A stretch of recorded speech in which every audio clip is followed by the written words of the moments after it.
The appointment was at 2 o'clock on a Thursday. His father had written it on the calendar in the kitchen, the paper calendar, the kind with the scenic photographs that hung on the nail beside the refrigerator and that his father had been keeping for 30 years in the specific way of a man who trusts what he can see with his eyes over what a phone might remember for him. He'd written it in the careful block letters he used for calendar entries. Walter, 2 p.m., Thursday. Colin had seen it when he'd stopped by Sunday to drop off groceries and had looked at it the way he'd been looking at the calendar for the past year. Not casually, the way you glance at a calendar in someone else's kitchen, but with the particular attention of a person checking for variables. Walter was his father's old friend from the county roads department. They'd worked together for over 20 years. He lived 40 minutes away in a town that required his father to take 2 county roads and merge onto a state highway and, after his recent hip procedure, sit in the car for that entire 40 minutes in a way that made the trip, in Colin's view, not worth what it cost. He'd called Walter on Monday. He'd said his father wasn't feeling up to the drive this week and that he'd pass along Walter's best and that they'd reschedule. Walter had been gracious about it. He'd said to give Raymond his regards and that they'd talk soon. Colin had told himself he'd mention it to his father at some point. He'd meant to. He just hadn't, by Wednesday, found a natural moment. And on Thursday morning there was a work thing that ran long, and by the time he drove over Thursday afternoon, his father was in the backyard in the lawn chair with a book, and the calendar was still on the wall, and 2 p.m. Thursday had passed 3 hours ago. His father didn't look up when Colin came through the back door. That was the first sign. His father always looked up. If this kind of story, a son, a father, the slow drift of meaning well towards something harder to name, makes you stop for a moment, subscribe. We look at real human situations here, the ones that happen gradually, without anyone deciding they should. Raymond Holt was 74. He had been, for the 43 years of his working life, a civil engineer for the county. Not the glamorous kind of engineering, not bridges and skylines, but the foundational kind. Drainage systems, road grades, culvert assessments. The unglamorous infrastructure that made everything else possible. He'd been methodical and precise, and had gone to work every day for 31 years without particularly discussing whether he liked it, because that was not the question his generation asked. He'd retired at 67 and had, in the years since, developed the particular leisure of a man who was methodical by nature and had now applied that nature to his garden, his woodworking, his ongoing project of reading every book he'd meant to read since approximately 1988. He was slower than he'd been. This was accurate, and he did not dispute it. His hip had been replaced 14 months ago. Not the first procedure he'd navigated, not the most serious, and the recovery had been longer than expected and had left him with a gait that was his own and adequate and different from before. He made errors in small things sometimes. Phone numbers misremembered, an appointment written in the wrong week, the wrong can of something from the back of the cupboard. He knew he made these errors. He kept better notes than he used to, and had said once to his daughter in Phoenix that getting older was the experience of learning to compensate, and that the compensation was, in its own way, a skill. Colin was his son. 46, lived 20 minutes away, an operations manager at a distribution company in Columbus, who had the professional temperament of someone who managed large systems by tracking variables and intervening before things went wrong. He was good at his job. He was the kind of person who is good at their job in a way that teaches them a specific view of the world as a set of variables to be managed, risks to be mitigated, problems to be anticipated before they manifested. He'd been applying this view to his father for about 2 years. He didn't know when it had started exactly. There hadn't been a decision. There had been a gradual accumulation of moments where something had needed handling and he'd handled it. And then more moments. And then the handling had become structure. And the structure had become assumption. He called every day now. He stopped by 3 times a week. He'd set up a system for his father's medications after the hip procedure that had started as a temporary measure and had remained because once the system was in place, it felt irresponsible to remove it. He'd taken over the management of his father's utility accounts. Online, easier, he'd said. It's simpler this way. And had recently started attending his father's medical appointments, sitting in the corner of the examination room with his phone and his questions. His father had not protested any of this. That was the thing Colin kept returning to in his own defense. His father had not protested. He would understand later that not protesting is not the same as consenting. That a man who has spent a lifetime not making things harder for the people who love him has, in that practice, developed a deep capacity to absorb rather than resist. And that the absorption is not agreement. On Thursday, his father had his book face down in his lap when Colin came out to the backyard. He did not look up. Colin sat in the other lawn chair, the old aluminum one, the webbing slightly frayed in a way he'd been meaning to have replaced. He said, "It's nice out." His father said. Colin looked at the yard. The garden his father kept along the back fence was in the middle of its summer business, the tomatoes staked, the beans on the wire, something his father grew every year that Colin had never learned the name of along the far edge. He couldn't garden, and had always felt mildly guilty about this, as though it were a character failing he'd never corrected. "How's the hip today?" he said. "Fine," his father said, still not looking up. Colin registered this, a small register, not quite concern, more like a note in the margin. "Did you eat?" he said. A pause. "Yes, Colin. I brought some things. The soup from the deli on 5th, the one you liked last time, and the rolls. And that fruit you said was good." His father turned a page. The yard was quiet. Somewhere up the street, a lawnmower doing its Saturday things on a Thursday, the irregular rhythm of it cutting through and then stopping. "Walter called me back," his father said. The register sharpened. Colin looked at him. His father was looking at the book, but he wasn't reading. The page wasn't moving. He said it the way he said things he'd been sitting with, flatly, to the air, without inflection, which was the inflection his father used when he had a lot of inflection he was choosing not to show. "I was going to tell you," Colin said. "Were you?" "I meant to Sunday. I thought it might be too much, the drive, the—" "You thought," his father said, still at the book. Colin was quiet. His father closed the book and set it on the arm of the chair and looked at the garden. He didn't look at Colin. 43 years, his father said. "Walter and I worked together for 22 of them. His wife died in February. He's been having a hard time." Colin said nothing. "I've been driving to see him once a month since March." His father's voice was even, not raised, just the particular flatness of something measured very carefully. "That was my 3rd Thursday.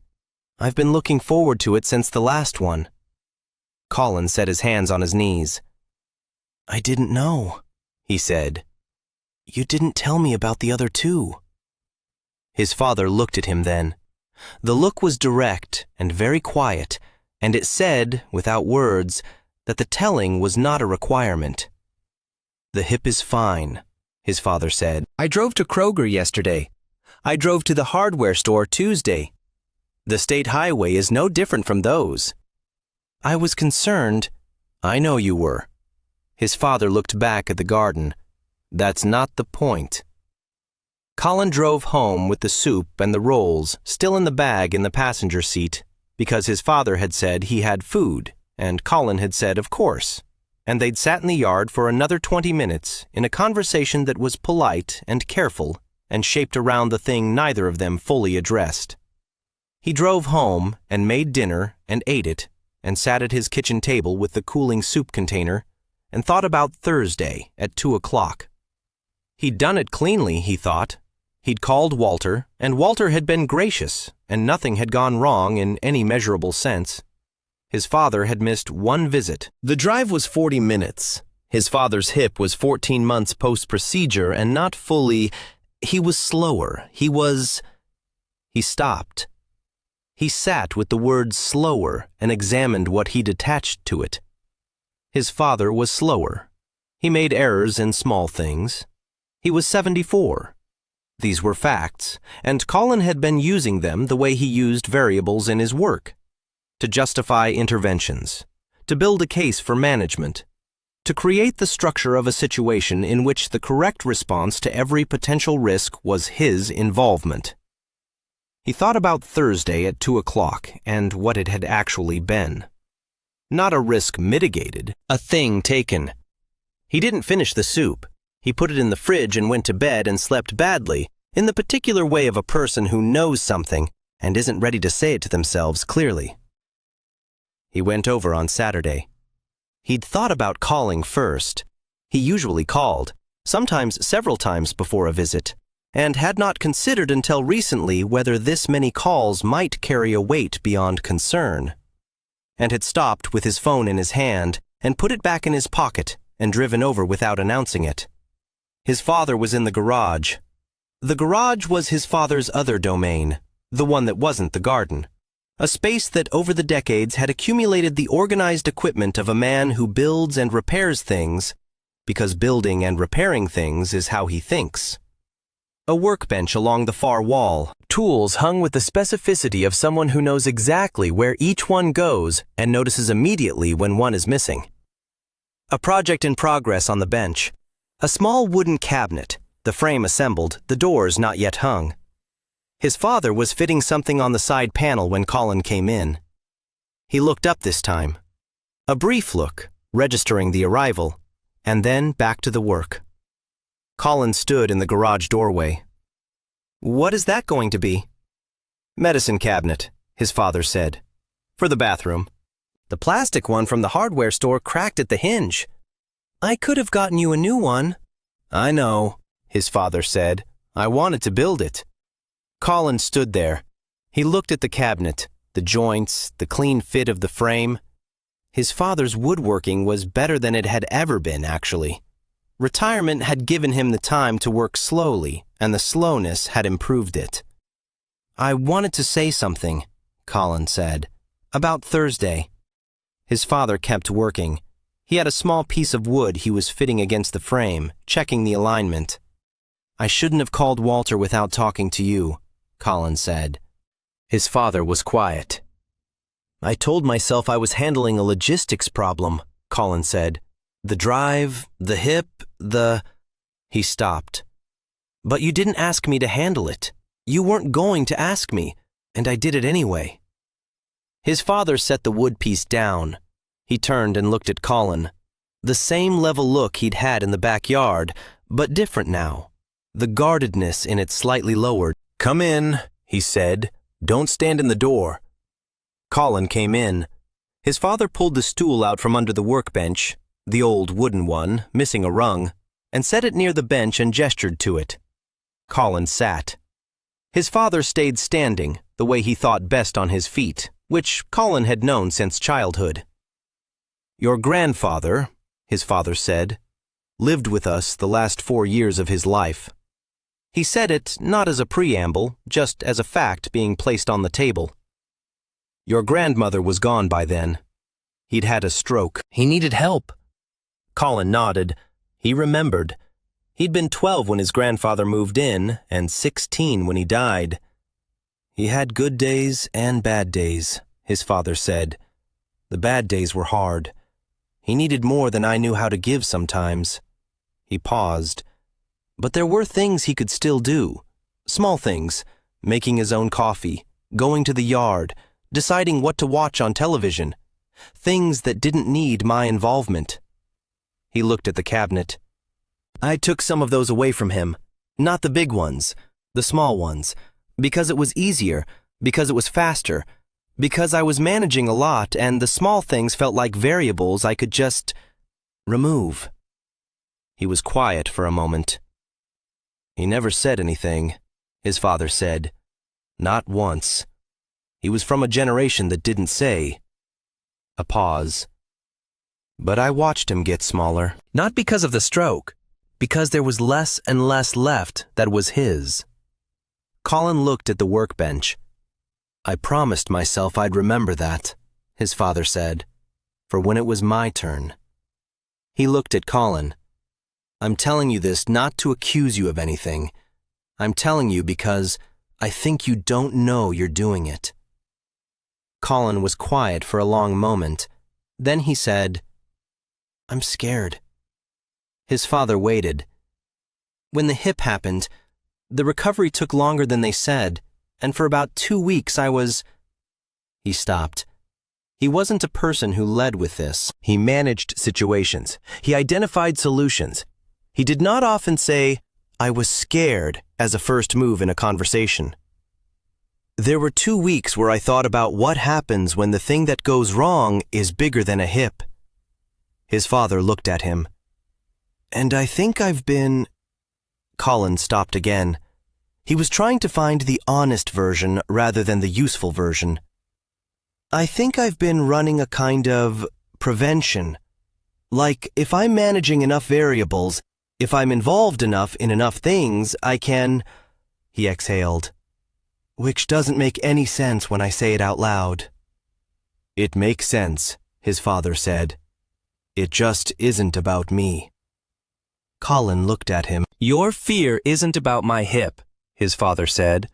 Your fear is about your father, about losing your father. He said it simply. That's not the same thing as a logistics problem, and I can't be managed into solving it for you. The garage was quiet. A bird somewhere outside, briefly. The sound of a car on the street. I know, Colin said. The drive to Walters, his father said. That drive is... It's 40 minutes of being the person I've always been. An engineer who drove county roads for 31 years. Walter's wife died and he's alone, and our friendship is something I've been keeping up since 1987. He paused. That is not a variable. That's my life. Colin nodded. I need you to help me, his father said. I do. That's the truth. There are things I can't do as well as I used to, and I'm glad you're here. But I need you to ask first. Okay, Colin said. His father looked at him for a moment. Then he reached behind himself on the workbench, without looking, the precision of a man who knows where everything is, and picked up a folded piece of paper. It was worn at the folds, the kind of worn that comes from being unfolded and refolded many times over many years. He held it out. Colin took it. He unfolded it carefully. It was a letter. Typewritten, not printed. The specific font of a typewriter, slightly uneven in the way typewriters are uneven. The date at the top said August, 20 years ago. The letterhead was the county school's office. He read. It was a letter that his father had written to a committee. Colin recognized as he read what the letter was about, a dispute he'd had at 26 about a certification program.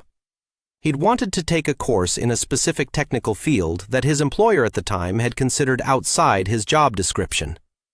There had been a committee, a process, a decision that had initially gone against him. He remembered it as a period of frustration he'd eventually resolved by finding a different employer. He hadn't known his father had been involved. The letter was quiet and precise, written in the voice of a man who had spent 30 years writing precise professional documents. It laid out, carefully and without aggression, the argument for letting a young man make a choice about his own professional development, even if that choice involved some uncertainty. It argued that the ability to make choices, including choices that might not work out, was what produced capable people. It said, in the last paragraph, that the committee's role was to inform, not to decide on behalf of someone who was fully capable of deciding for himself. It was signed Raymond Holt, P.E. Colin looked at it for a long time. He looked at the date. He thought about 20 years ago, the frustration of that period, the resolution he'd found on his own, and how he had not known, had never been told, that his father had written this letter. You never mentioned this, Colin said. I didn't think it was relevant to mention, his father said. You sorted it yourself. Why did you keep it? His father was quiet for a moment. "Because I wanted to remember," he said, "what I believed about people's right to make their own choices, including yours." A pause. "Including mine." Colin held the letter. He thought about all the things he decided in the past 2 years.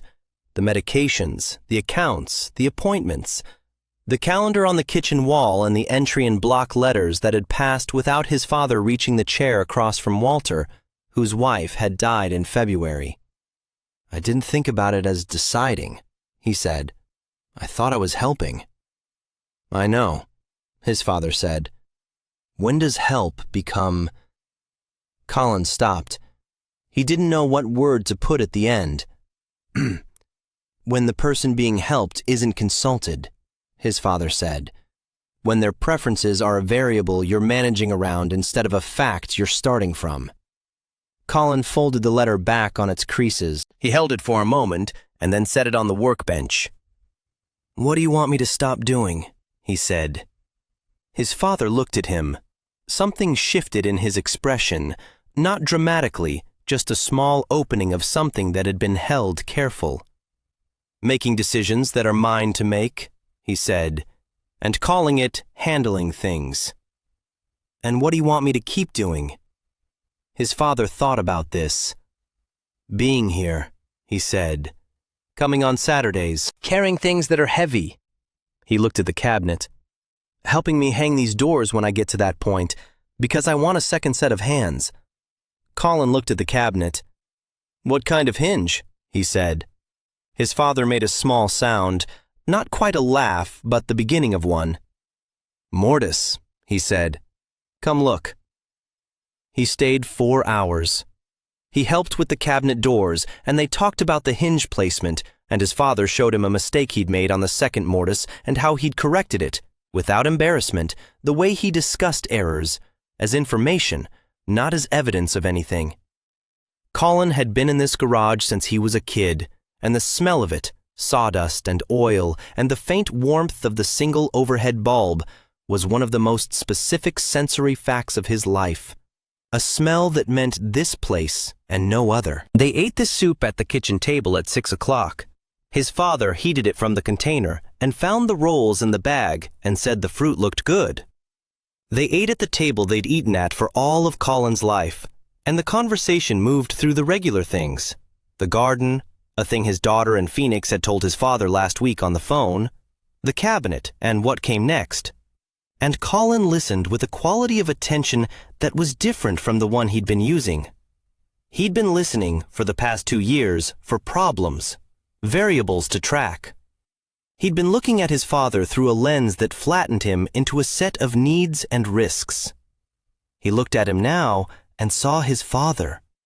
Not a man with a hip procedure, not a man who was slower and made errors in small things. His father, who had typed a letter 20 years ago on a typewriter and sent it to a committee on behalf of a 26-year-old who didn't know it was happening, who grew tomatoes along the back fence and could tell you the name of the thing along the far edge, who had worked 22 years alongside Walter and had been driving 40 minutes once a month since February because Walter's wife was gone and the friendship was something he'd been keeping since 1987. After dinner, his father showed him something in the garage, a new piece of wood he'd found at the lumber yard, a particularly good grain, something he was thinking about for the next project. He talked about it with the pleasure of someone describing a thing they've noticed and liked. Colin asked what he was going to make. "Not sure yet," his father said. "I'm letting it sit until I know." Colin looked at the wood. Good grain, he could see that. "Let me know when you figure it out," he said. "If you want help." His father looked at him. "I'll ask," he said. "I know," Colin said. "I mean, I know that's how it works now." His father nodded, not elaborately, just once. He called Walter the next morning. He'd thought about how to do this, what to say, whether to explain, how much of it belonged in the conversation. He decided, after a while, that the full explanation belonged to his father's telling, if his father wanted to tell it, and what belonged to Colin was something simpler. Walter picked up on the third ring. He said hello, and said Colin's name the way older men say the names of people they've known since childhood, with the weight of the whole timeline of knowing someone in the single word. "I wanted to apologize," Colin said, "for calling last week about my father's appointment. That wasn't mine to cancel." Walter was quiet for a moment. "Your dad called me yesterday," he said. "I know." "He's coming next Thursday." A pause. "We rescheduled." "Good," Colin said. "That's good." Another pause. "He talks about you, you know," Walter said. "Your father does. Tells me what you're up to, what's going on with the company." He said it with the easy warmth of someone reporting something that is simply true. "He's proud." Colin looked at the window in his kitchen, the morning view of his neighbor's fence and the tree beyond it that was turning at the edges, the first suggestion of autumn.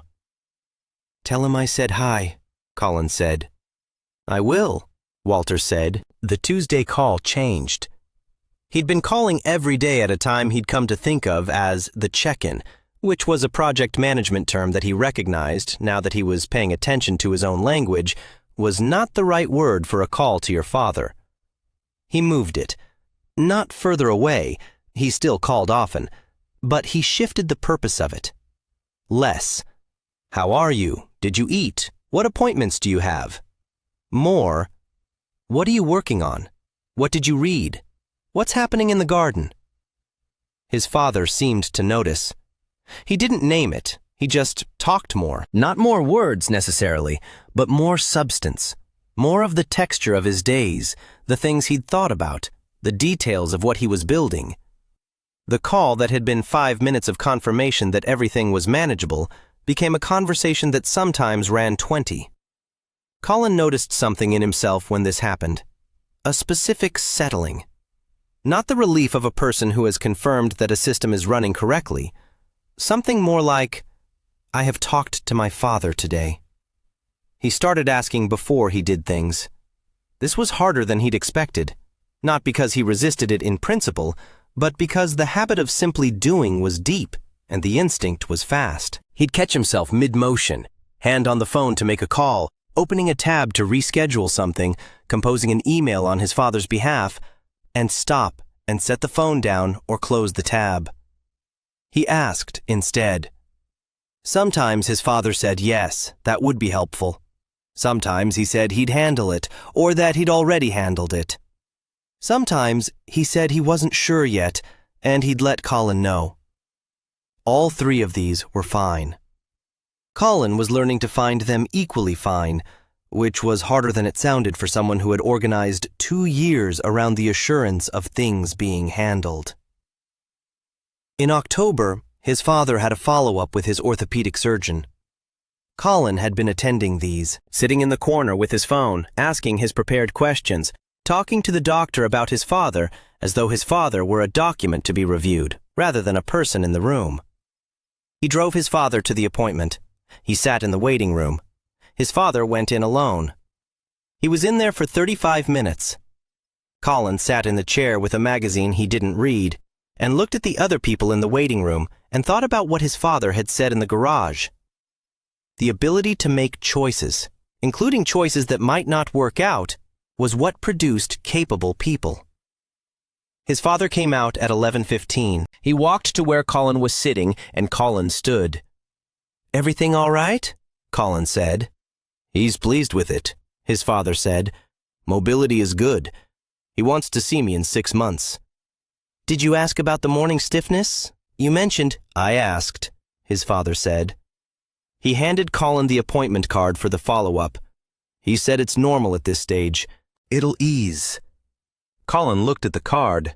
He thought about the questions he'd prepared, the list in his phone.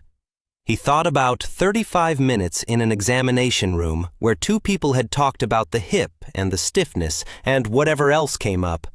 And his father had navigated it and had the information and had made the appointment. He put the card in his pocket. "Lunch?" his father said. "Sure," Colin said. "Wherever you want." They walked to the car. His father walked at his own pace, the gait that was his now, deliberate and adequate. Colin walked beside him and did not shorten his stride except where the pace naturally matched. They drove to a diner his father liked.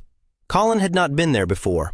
It was his father's choice, a place he knew, and Colin looked at the menu and found 3 things he'd have been happy ordering, and ordered one of them, and ate it at a table by the window on an October Tuesday. His father had the thing he always ordered, and ate it with the contentment of a man at a restaurant he'd chosen. They talked about the cabinet, which was finished and hung in the bathroom, and which his father said was better than he'd expected. He said the mortise joints had set well once the wood was in place. He said the second mortise, the one he'd corrected, was actually the cleaner of the 2 once everything was hung. "That happens," his father said. "The mistake forces you to be more careful than you'd have been otherwise." Colin drank his coffee and thought about whether his father was talking about the mortise. He looked at his father across the table. The lines in his face, the careful way he ate, not slow, just the deliberate pace of someone who doesn't rush meals. He had his father's hands, he'd been told. He looked at his own hands on the coffee cup and couldn't see it, and never had been able to see it when someone told him that. "I want to ask you something," Colin said. His father looked at him. "What do you need from me?" Colin said. "Not what I've decided you need. What do you actually need?" His father was quiet for a moment. He looked at the window. Outside the October street, the ordinary mid-morning traffic of a Tuesday in a small Ohio city. He looked at it for a moment with the expression of a man who has been waiting for a specific question and is now deciding how to answer it with the care it deserves. "I need you to carry the heavy things," he said. "Physically. The bags, the boxes. My hip is fine for daily things, but I don't trust it for the heavy ones." "Okay." "I need you to drive me to the hospital if something requires it, and to be there in the room for those. Not for orthopedics, not for the regular ones, but if something bigger happens." "Okay." "I need you to call," his father said. "Not as much for the logistics, just to call." Colin nodded. "And I need you to let me drive to Walter's," his father said, "and to any other place I've been driving to my whole adult life, unless there is a specific reason, a medical, documented reason that I shouldn't." "All right," Colin said. His father looked at him. "That's not so different from what you've been doing," his father said. "Just different in one way." "I ask first," Colin said. "You ask first," his father said. He helped hang the medicine cabinet the following Saturday. His father had marked the wall, measured the studs, prepared the fasteners.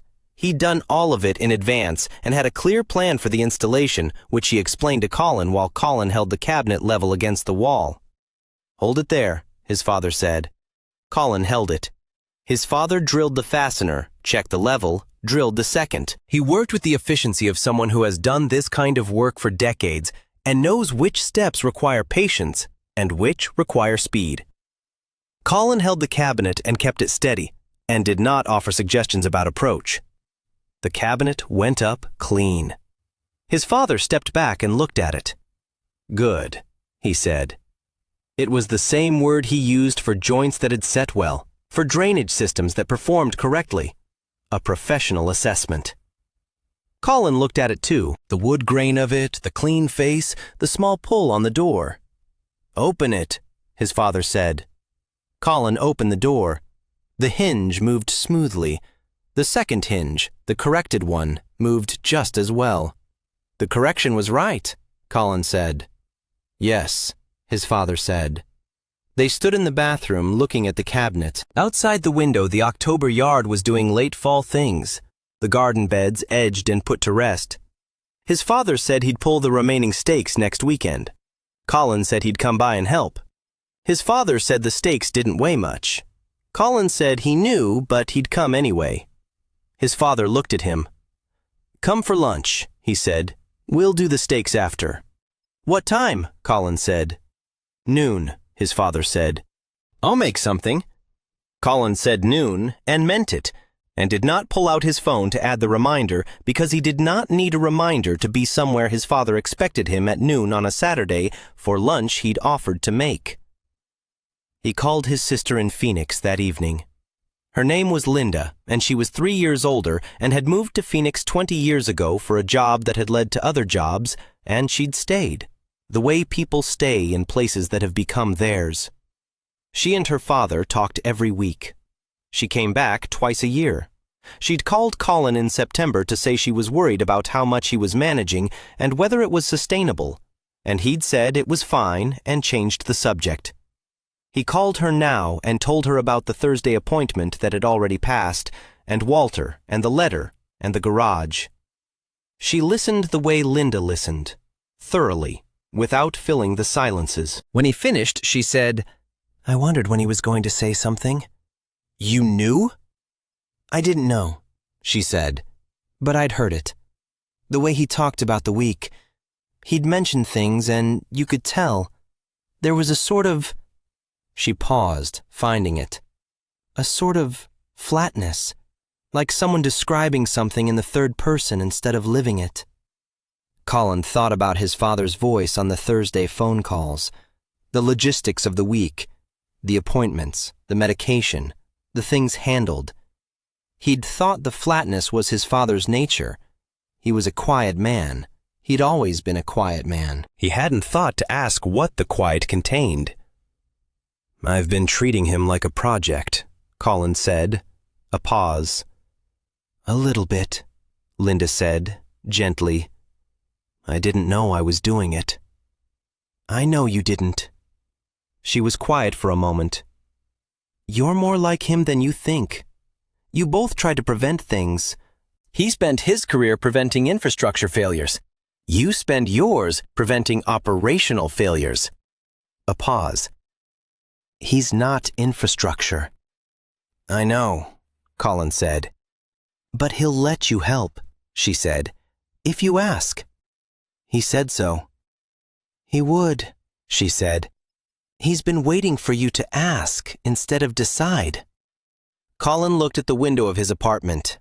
The October dark outside, the neighbor's fence, the tree. "I'm going over Saturday for lunch," he said. "Good," she said. "Tell him I said call me."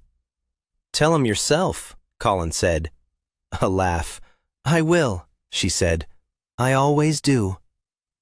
He didn't stop worrying. He wanted to say something cleaner than that, and he couldn't. He drove home from visits sometimes and sat in his car in the parking lot of his building and thought about the things that could happen. The hip. The other things that follow the hip.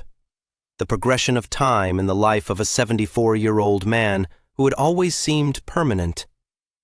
He thought about the winter and the icy steps, and whether his father was careful on them, and whether he should say something. He thought about saying something, and then he thought about what saying something actually meant. Whether it was information his father didn't have, or whether it was his own fear wearing the disguise of concern. Usually, it was both. That was the honest answer. He was learning to tell the difference between the parts that were his father's and the parts that were his, and to offer the former and sit with the latter. He called his father on Tuesdays now, and Thursdays, and whenever something came up that he wanted to share, or that seemed like something to share. His father answered and talked in the longer way he was talking now, and sometimes told Colin things he hadn't told him before. A thing from 30 years ago, a thing about the engineering work, a memory about Colin's grandfather that Colin hadn't heard. He was learning that his father had a great deal of material he'd never been given the time to deliver. He was learning to be a person who gave the time. The Thursday Walter call came back around in November. His father had been going monthly since October, rescheduled and maintained with the persistence of a man who understood that the keeping of appointments is itself a form of fidelity to the people you've made them with. He drove the 40 minutes and the state highway and came back with the slight tiredness of a good 4 hours and had reported to Colin, in the regular Thursday call, that Walter was doing better, that he'd been getting out more, that he was talking about a spring project. "Good," Colin said. He asked about you, his father said. Tell him hi. Tell him yourself, his father said. He'd be glad to hear from you. Colin thought about this. He called Walter on a Friday. It was a short call, 20 minutes, nothing heavy. Walter talked about the county roads department, the way it had changed, the people he and Raymond had worked with who were still around and those who weren't. Colin asked about the spring project. Walter described it, something in his yard, a structure of some kind. Before they hung up, Walter said, "Your father said you've been helping him." "I try to," Colin said. "He's proud of you," Walter said. He said it differently, but that's what he meant. A pause. "He said you were figuring out the right way to help. He said it like it was something he was watching and was glad to see." Colin held the phone. "Thank you," he said. He drove over Saturday. His father made lunch, the simple kind, the kind his father always made, substantial without fuss, the food of a person who was raised to consider a meal primarily as sustenance and secondarily as pleasure, and who had, in retirement, allowed himself to slide slightly toward the pleasure. They ate at the table and talked about the stakes, which they pulled after lunch, and his father showed Colin the best way to pull them without disturbing the soil too much, a technique specific to the depth he used and the variety he grew. Colin had not known this and would not have asked on his own, and found it was the kind of thing he was glad to know. They worked in the yard in the November cold, 2 men at a task that required modest physical effort and no particular conversation, and the yard was quiet around them, and the light was the low November kind, and somewhere down the street someone was burning something in a fireplace, and the smell of it moved through the yard the way that smell moves, specific and warm against the cold. His father pulled the last stake and set it with the others along the fence. He looked at the garden bed. The soil turned and dark, put to rest for the year. "Same varieties next spring?" Colin said.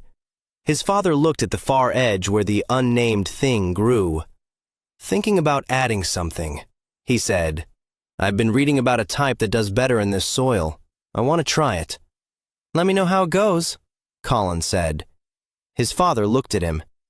"Come in June," his father said. "When it's up, I'll show you." Colin looked at the bed. June was 7 months away. He thought about 7 months, the winter, the spring, the regular Saturdays and Tuesdays, and the calls, and the things he'd carry, and the things he'd leave alone, and the slow, ordinary continuation of a life that was not a set of variables, and not a system, and not a project. Just his father, in this yard, planning something for June. "I'll be here," Colin said. His father nodded once, the practiced nod of a man who knows when something is settled. They went inside. If something in this story landed for you, whether you recognized the son or the father or both at different points in your life, leave a comment. Not an answer, just wherever you are with it. Sometimes the most useful thing you can offer someone is the simple acknowledgement that you've seen what they're carrying.